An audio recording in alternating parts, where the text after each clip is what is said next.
WhatsApp guys, I hope you all are doing well. मैं आशा करता हूं कि आप सब अच्छे से होंगे और आपकी प्रिपरेशन भी काफी अच्छी चल रही होगी। पिछले क्लास में दोस्तों झारखंड के वन प्रदेश और झारखंड के वन के बारे में चर्चा किया था। ये भी जो झारखंड का वन्य प्राणी संरक्षण जो है ये भी झारखंड से रिलेटेड वीडियो है और ये झारखंड का वन का एक अगला पार्ट ही समझ सकते हैं इसको, क्योंकि झारखंड में वन के विकास के लिए चूंकि हमें प्राणियों का संरक्षण बहुत आवश्यक है और इन प्राणियों के संरक्षण के लिए झारखंड में बहुत सारे नए नए पहल और कदम अपनाए गए हैं और जिससे झारखंड में बहुत सारे राष्ट्रीय जैविक उद्यान, राष्ट्रीय उद्यान और वन्य जीव अभ्यारण्य यानी वाइल्ड लाइफ सेंचुरीज का बहुत सारा यहाँ पे आगाज किया गया है। कुछ पक्षी विहार का भी यहाँ पे जगह जगह में देखने को मिलता है हमें वो दृश्य। तो आइए हम एक एक करके सबके बारे में बात करते हैं। सबसे पहले बात करना चाहते हैं झारखंड में एकमात्र राष्ट्रीय उद्यान है झारखंड में और यहाँ पे 11 वन्य जीव अभ्यारण्य हैं और बहुत सारे जैविक उद्यान हैं और साथ ही साथ बहुत सारे पक्षी विहार भी यहाँ पे हैं। आइए हम बात करते हैं शुरू से कि 2001 की बात करते हैं। 2001 में देश का प्रथम गज अभ्यारण्य के रूप में झारखंड को चुना गया था और झारखंड का जो पश्चिमी सिंहभूम का जिला है उस जिले को चुना गया है गज अभ्यारण्य के लिए। दोस्तों ये बहुत इंपॉर्टेंट है क्योंकि जहां पूरे भारत का प्रथम गज अभ्यारण्य 2001 में पूर्वी सिंहभूम जिला में इसे स्थापित किया गया है। अब बात करते हैं इसके आगे पॉइंट बात करते हैं दोस्तों एक एक करके कि आप सबको पता है कि साहेबगंज में नेचर पार्क के द्वारा जो नेचर क्लब है उसके द्वारा एक जीवाश्म उद्यान की स्थापना करी गई है। इसे क्या बोलते हैं हम लोग, राजमहल फॉसिल्स पार्क के नाम से जानते हैं, जो कहां पे है तो साहेबगंज जिले में है और इसकी स्थापना नेचर क्लब के द्वारा कराई गई थी। अब बात करते थोड़ा सा आगे, थोड़ा सा दोस्तों चर्चा करते हुए आगे बढ़ते हैं कि झारखंड राज्य सरकार द्वारा झारखंड के जितने भी वन्य जीव अभ्यारण्य हैं उन सारे अभ्यारण्यों में 10 वर्षों की अवधि के लिए यहाँ पे वन्य जीव प्रबंधन की शुरुआत की गई है और इस वन्य जीव प्रबंधन में झारखंड में विभिन्न प्रकार के बदलाव देखने को मिल रहे हैं और हमें पिछले सरकार के द्वारा भी बहुत सारे यहाँ पे झारखंड में झार पार्क के रूप में कुछ बदलाव हमें देखने को यहाँ पे मिला है। अब दोस्तों हम एक एक करके सारे फैक्ट को यहाँ पे लाने का प्रयास करेंगे और बात करेंगे झारखंड में राष्ट्रीय उद्यान के बारे में बात करेंगे। किसके बारे में बात करेंगे, हम बात करने वाले हैं राष्ट्रीय उद्यान के बारे में। तो राष्ट्रीय उद्यान बहुत इंपॉर्टेंट है। राष्ट्रीय उद्यान क्या है, एकमात्र राष्ट्रीय उद्यान कौन सा है तो बेतला राष्ट्रीय उद्यान है। बेतला राष्ट्रीय उद्यान के बारे में मैं अमूमन आप लोगों को थोड़ी सी जानकारी देना चाहता हूं जिससे बार बार परीक्षाओं में इससे प्रश्न पूछे जाते हैं। कह कि बेतला राष्ट्रीय उद्यान एकमात्र नेशनल पार्क है झारखंड का और कह कि इस उद्यान की स्थापना 1986 ईस्वी में की गई थी और ये उद्यान जो है अभी वर्तमान में लातेहार जिला में है और इसकी जो कुल भौगोलिक क्षेत्रफल है जिसका विस्तार जो फैला हुआ है जितने क्षेत्र में ये 231.70% के क्षेत्रफल पे वर्ग किलोमीटर क्षेत्रफल पे फैला हुआ है और ये 1932 में अगर बात करेंगे तो यहाँ पे पूरे विश्व की पहली बार शेर की गणना की गई थी और 1972-73 का अगर बात करेंगे समथिंग 73-74 का जो सीरीज आता है इसमें बात करेंगे तो झारखंड में भारत सरकार के द्वारा यहाँ पे टाइगर प्रोजेक्ट की स्थापना करी गई है। किसमें तो वो बेतला नेशनल पार्क में। तो दोस्तों यहाँ पे फैक्ट क्या आया, बेतला नेशनल पार्क कहाँ पे है तो यहाँ पे लिखते हैं पहले ये लातेहार में है। कब स्थापना करी गई तो 1986 में किया गया है। 1932 में क्या हुआ यहाँ पे तो पहली विश्व में पहली शेर की गणना हुई, विश्व में पूरा विश्व में पहली शेर की गणना हुई उसके बाद फिर 1973-74 का सीरीज अगर मानेंगे तो इस समय यहाँ पे प्रोजेक्ट टाइगर की स्थापना किया गया। प्रोजेक्ट टाइगर की स्थापना यहाँ पे किया गया। तो बेतला नेशनल पार्क में आपको ये सारे फैक्ट मिल रहे हैं यहाँ पे। अब यहाँ पे मैं थोड़ा सा बताना चाहूंगा कि बेतला नेशनल पार्क में किस प्रकार के मतलब कि बहुत सारे जानवरों का वहां पे अधिवास है। जैसे कि हम बाघ के बारे में बात करेंगे, शेर के बारे में बात करेंगे, तेंदुआ के बारे में बात करेंगे, जो जंगली सुअर है, चीतल है, भालू है, बंदर है, मोर है, उसके बाद सांबर है और चिंकारा टाइप का जो जानवर आते हैं वो सब कहां पे है तो बेतला नेशनल पार्क में पाए जाते हैं। दोस्तों अब इससे इतना ही जानकारी मिलती है और इससे इतना ही महत्वपूर्ण बन जाता है। बस ये सब फैक्ट है जिससे प्रश्न अक्सर पूछ दिए जाते हैं। अब हम बात करने वाले हैं दूसरे पॉइंट के बारे में। दूसरा पॉइंट क्या है दोस्तों, यहां पे हम लोग बात करेंगे वाइल्ड लाइफ सेंचुरी के बारे में।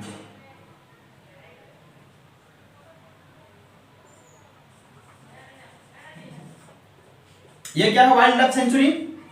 मतलब कि जितने भी झारखंड में जैविक मतलब कि वन्य जीव अभ्यारण्य है, इनके बारे में हम चर्चा करेंगे कि ये वन्य जीव अभ्यारण्य कहां पे है, क्या है। तो इसमें से सबसे पहले हम बात करेंगे, बहुत सारे ऐसे अभी झारखंड में अगर गिना जाए इसमें तो लगभग कुल मिला के 11 वन्य जीव अभ्यारण्य है। कितने दोस्तों? ये 11 है। अब आपको मैं बताऊंगा कि 11 कौन कौन से हैं, लेकिन उससे पहले उन 11 के बारे में मैं कुछ फैक्ट आप तक पहुंचाना चाहता हूं जो बहुत इंपॉर्टेंट है। अक्सर परीक्षाओं में हर एक प्रत्येक एग्जाम में यहाँ पे इससे प्रश्न पूछ दिए जाते हैं। तो दोस्तों मैं एक एक करके सारे चीजों के बारे में बताने वाला हूं। तो वन्य जीव अभ्यारण्य में अगर बात करें, यहाँ पे हम पहले लेते हैं किसका, लेते हैं पलामू का। कुछ फैक्ट हमको लेना है इसलिए।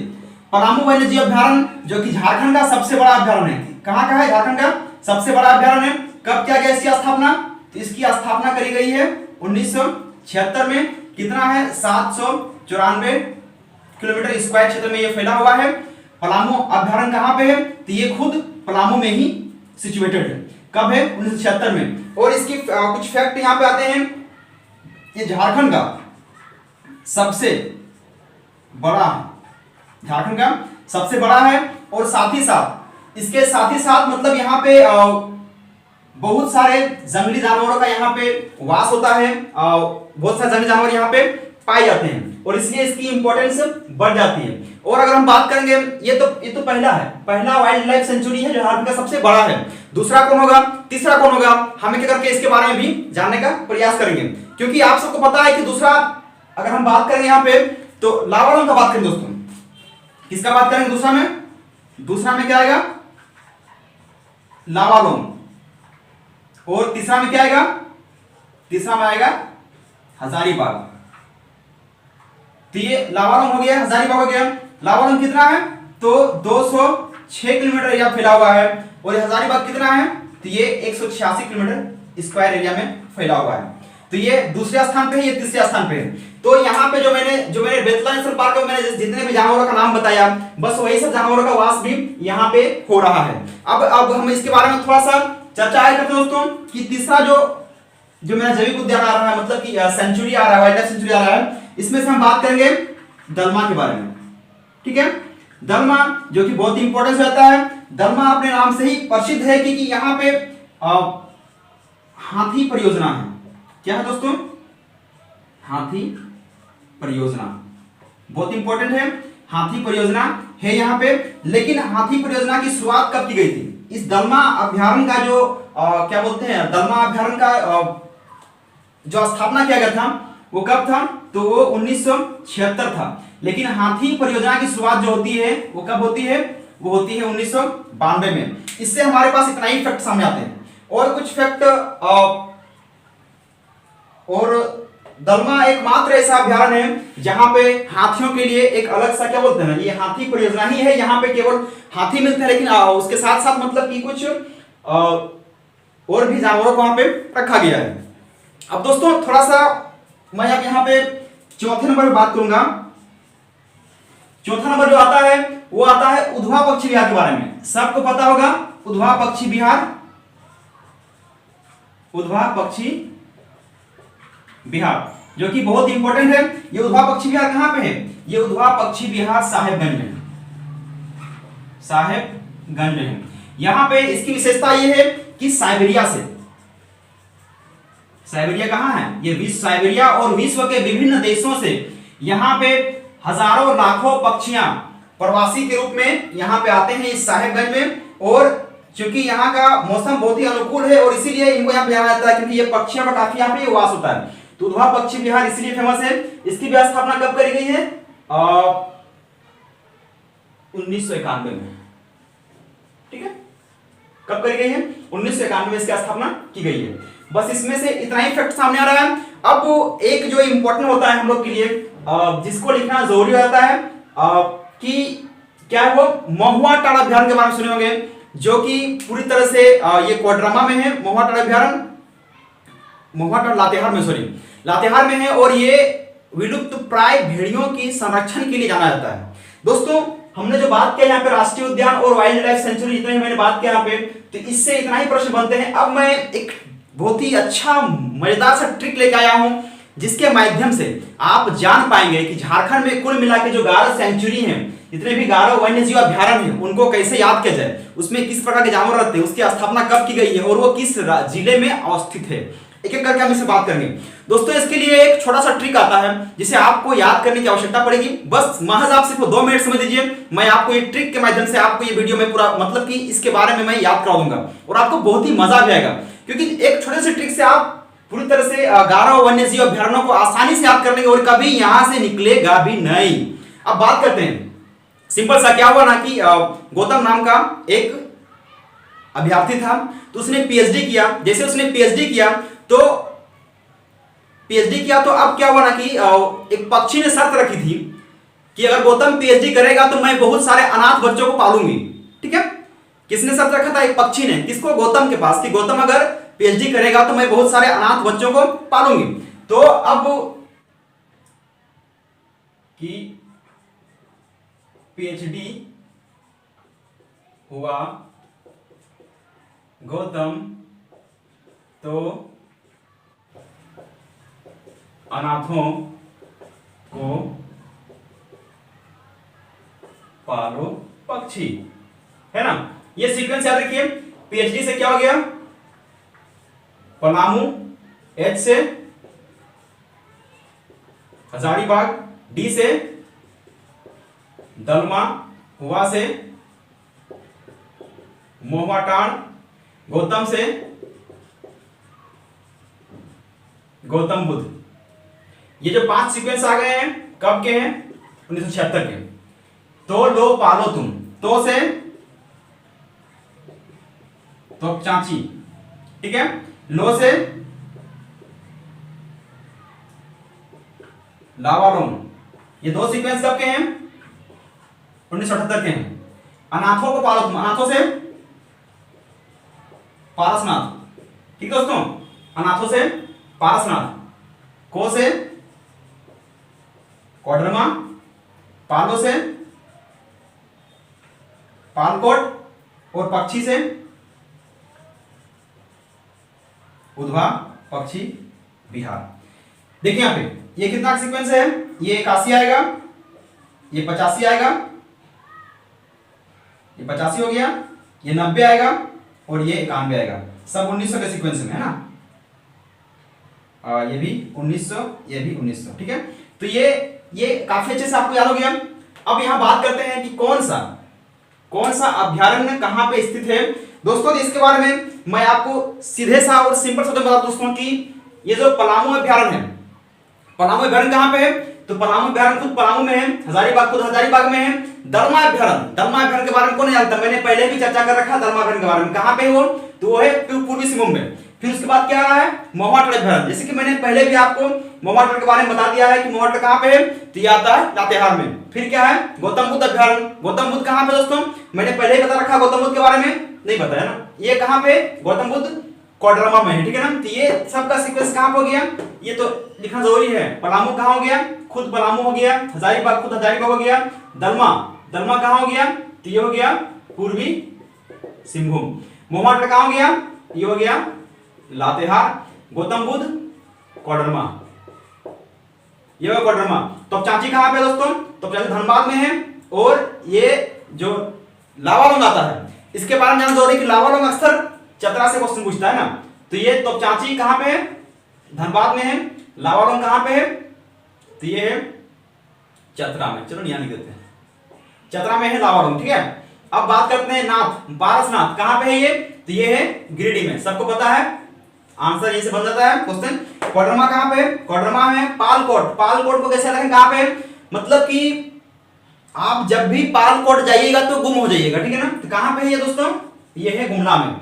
उधवा पक्षी विहार कहां पे है? तो ये है साहिबगंज में। बस ये जो मैंने सीक्वेंस लिखा है दोस्तों, ये आप याद कर लीजिए। अक्सर इसी से क्वेश्चन पूछा जाता है कि कब स्थापित हुआ है और वो कहां पे, किस जिले में स्थित है। ये बहुत ही अच्छा सीक्वेंस था, आपको मैंने जो याद कराने का प्रयास किया है। दोस्तों मुझे लगता है कि आपको ये समझ में आ गया होगा कि इस ट्रिक के माध्यम से हम इसको याद कर सकते हैं। दूसरा जो हमारे पास आता है, हम बात करेंगे कुछ यहाँ पे झार पार्क्स के बारे में। झार पार्क्स के बारे में क्यों बात करेंगे?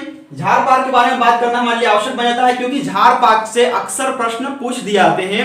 और चूंकि झार पार्क क्यों इंपॉर्टेंट है, क्योंकि झार पार्क के माध्यम से 10 झारखंड के 10 पार्कों को सूचित किया गया है, जिसमें से JPMDA के माध्यम से, मतलब कि झारखंड पार्क प्रबंधन विकास एवं प्राधिकारी जो होता है ना, क्या दोस्तों, JPMDA, मतलब कि झारखंड मैनेजमेंट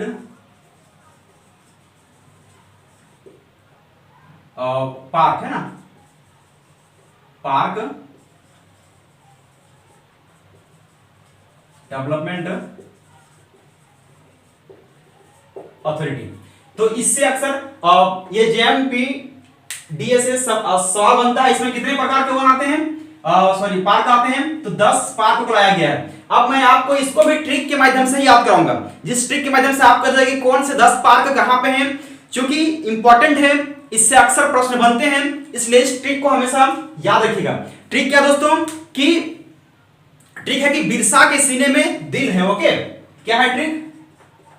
बिरसा के सीने में दिल है। ओके, सन कर दिया ना, ताकि आपको आगे चल के याद समझ में आएगा ना। बिरसा के सीने में दिल है, बिरसा मतलब कि क्या हो गया, बिरसा जैविक उद्यान, ठीक है, बिरसा जैविक उद्यान हो गया, जैविक उद्यान। सीने मतलब कि सी से क्या हो गया, सिद्धू कान्हू जैविक उद्यान, ठीक है। फिर क्या हो गया, ने से नक्षत्र वन, ठीक है। दिल से क्या हो गया दोस्तों, दिल से हो गया दीन दयाल, ठीक है। अब ओके से क्या हो गया, ओ से ऑक्सीजन पार्क हो गया। के से क्या हो गया दोस्तों, श्री कृष्ण पार्क हो गया। तो ये जो मैंने पार्क लिखा है, इंपॉर्टेंट कितना था यहाँ पे, इंपॉर्टेंट है दोस्तों, इसके बाद जानने के लिए ना, कितना हो गया, बिरसा 1 2 3 4 1 2 6 हो गया। तो ये जो 6 उद्यान आपके सामने आए हैं, ये 6 उद्यान का जो स्थान है कहां पे है, ये है रांची में। आपके लिए इंपॉर्टेंट जानना बस इतना ही है, कहां पे ये रांची में है। और जो संघ आ गया, संघ से आपको जानना जरूरी है दोस्तों कि संघ जो है अपने आप में थोड़ा सा ऑड वर्ड है, क्योंकि संघ मतलब कि एस से लिए क्या, सिद्धू कान्हू लिए, ए से क्या लिए, ए से अंबेडकर लिए, और एन से निर्मल महतो पार्क लिए, जो कहां पे है, हजारीबाग में है। और जो मेरा बच गया जी, तो जी से क्या लिए, तो घोड़बंधा आपको पता होगा कहां पे है, जमशेदपुर में है। तो एक करके लेते हैं दोस्तों, संघ से क्या आ गया यहाँ पे, एस से क्या आया, ये भी लिखते हैं, नहीं ये भी लिखते हैं, एस से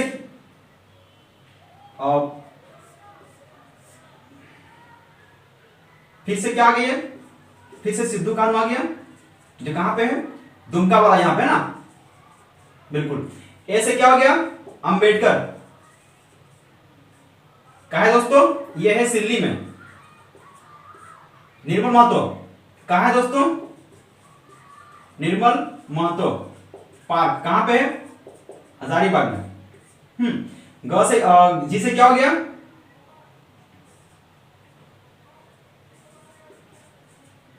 घोड़ बंधा थीम पार्क कहां पे है, तो ये है जमशेदपुर में। बस इतना सा टिप था दोस्तों, बस याद कर लीजिए 10 पार्कों को यहाँ पे सम्मिलित किया गया है। ये जो मैंने 4-6 पार्क लिखाए हैं, बहुत ही आसानी से आप इसे याद कर लीजिए, क्योंकि अक्सर याद नहीं होता है, इस कारण से हमारा मार्क्स अक्सर छूट जाता है। और जो इधर मैंने 4 पार्क लिखाए हैं, तो दोस्तों इतना है। लेकिन अब थोड़ा सा मैं बात करूंगा यहाँ पे कि झारखंड में कुछ पक्षी विहार है। क्या दोस्तों, पक्षी विहार है, उन पक्षी विहार के बारे में हमें जानना बहुत आवश्यक पड़ता है, क्योंकि पक्षी विहार से अक्सर क्वेश्चन पूछता है और हम चूक जाते हैं। सिंपल से दोस्तों, हम यहाँ जो पक्षी विहार के बारे में बात करेंगे वो आपके सामने है कि बस एक छोटा सा ट्रिक है कि टीटी चाय उठाओ। क्या दोस्तों, पक्षी विहार के बारे में ना, झारखंड में पक्षी बिहार, ठीक है, पक्षी बिहार। तो क्या मैंने ट्रिक दिया दोस्तों, टीटी चाय उठा, ठीक है ना, टीटी चाय उठा, टीटी चाय उठा। तो टीटी से क्या होगा, एक हो गया तिलैया, कहा है दोस्तों, कोडरमा में। फिर क्या यहां पे, फिर टी से आ गया, टी से क्या आ गया, हो गया ओहो तेनू घाट, ठीक है। चाय, चाय से क्या आ गया दोस्तों, चंद्रपुरा। ई से क्या आ गया, ईचागढ़। उठा से क्या आ गया, उसे लिखाए थे पहले में आप लोग को उधवा, उधवा पक्षी बिहार, ठीक है। इतना सा दोस्तों। तिलैया कहां पे है, ये है कोडरमा में। तेनू घाट चंद्रपुरा कहां पे है, ये बोकारो में। ईचागढ़ कहां पे है, ये है सरायकेला खरसावां में, ना, क्या लिखेंगे, सरायकेला खरसावां में, ठीक है। अब ये उधवा पक्षी बिहार कहां पे है, तो साहेबगंज में, साहेबगंज में। तो दोस्तों ये जो हमारे लिए इंपॉर्टेंट था, जो मैंने लिखवा दिया आपको। अब कुछ कुछ जो हमारे पास मुख्य जो बच गए यहाँ पे, उसके बारे में थोड़ा चर्चा करना है कि जैविक उद्यान की बात करेंगे। तो जो मैंने यहाँ पे लिखा है आप लोग को, बिरसा जैविक उद्यान, इसकी अपने आप में बहुत बड़ी इंपॉर्टेंस है, क्योंकि इससे अक्सर एग्जाम में प्रश्न पूछे गए हैं, पूछे जाते हैं और इस बार भी पूछे जाएंगे। तो बिरसा जैविक उद्यान जिसकी स्थापना 1954 में किया गया है, कब किया गया है, बिरसा जैविक उद्यान जिसकी स्थापना 1954 में किया गया है। और इसकी स्थापना करने के साथ साथ कह रहा है कि ये जो अवस्थित है, ये NH33, क्या है दोस्तों, NH33 में बसा हुआ है। और एक नदी है जिसका नाम क्या है, सपही नदी, सपही नदी के किनारे ये बसा हुआ है। बस इतना ही इसमें इंपॉर्टेंस है। और इसके बाद हम जो बात करेंगे यहाँ पे, एक पार्क आता है, बोकारो का पार्क लिख देना, बोकारो में आता है पंडित जवाहरलाल नेहरू पार्क, है ना, क्या है दोस्तों, पंडित जवाहरलाल नेहरू पार्क। ये एक पर्यटन केंद्र है, यहाँ पे लोग पर्यटन के दृष्टिकोण से आते हैं। और इसमें एक खुसूसियत यह है कि इसमें टॉय ट्रेन की व्यवस्था है। इसलिए इसकी इंपॉर्टेंस बढ़ जाती है। और ये जो पार्क है ना, झारखंड का सबसे बड़ा पार्क है, और इसलिए इसकी इंपॉर्टेंस और बढ़ जाती है। अब यहाँ पे बात करते हैं, कुछ केंद्र हैं जिसके बारे में जानना जरूरी है कि मगरमच्छ प्रजनन केंद्र के बारे में आप लोग सुने होंगे, अक्सर इससे प्रश्न पूछा जाता है कि मगरमच्छ जो प्रजनन केंद्र है कहां पे है, तो ये है रुका। रुका कहां है दोस्तों, मूता में, ठीक है ना। तो रुका या फिर मूता, अक्सर इससे क्वेश्चन पूछ जाता है। और जिसकी स्थापना कब की गई है, तो कब की गई है, तो 1987 में किया गया। इसके बारे में अक्सर आप जानिएगा, अक्सर क्वेश्चन पूछता है, इसका क्वेश्चन यही से बनता है कि इसकी मतलब कि ये किस जगह पे अवस्थित है। अब एक बात करें दोस्तों कि बिरसा मिरिक बिहार जो इंपॉर्टेंट है, क्या है, बिरसा मिरिक बिहार। बिरसा मिरिक बिहार की अपने आप में क्या इंपॉर्टेंस है, करे कि ये काला माटी का नाम सुने होंगे आप लोग, कहां पे है, ये जो खूंटी जिला में है। और यहाँ पे सांभर और चीतल की जो प्रजातियां हैं, जानवर हैं, वो यहाँ पे पाए जाते हैं। तो बस इतना याद रखें, कहां पे ये है खूंटी, कहां पे, काला माटी में। बस इससे इतना ही प्रश्न बनते हैं। दोस्तों मैंने आपका बहुत ज्यादा समय लिया है, बस यही आपका है जो मैंने आज वन्य जीव प्राणी संरक्षण के बारे में मैंने आपको बताने का प्रयास किया है। आपको अगर ये वीडियो अच्छा लगा होगा तो इसे लाइक कीजिए, सब्सक्राइब कीजिए और इसको शेयर कीजिए, क्योंकि आपके एग्जाम में मैं बहुत सारे और भी वीडियोस ला के आपको प्रोवाइड कराता रहूंगा। बस आपका यही प्यार और सम्मान से ही मुझे मोटिवेशन मिलेगा। दोस्तों इतने लंबे समय तक हमारे साथ बने रहने के लिए आपका बहुत बहुत धन्यवाद।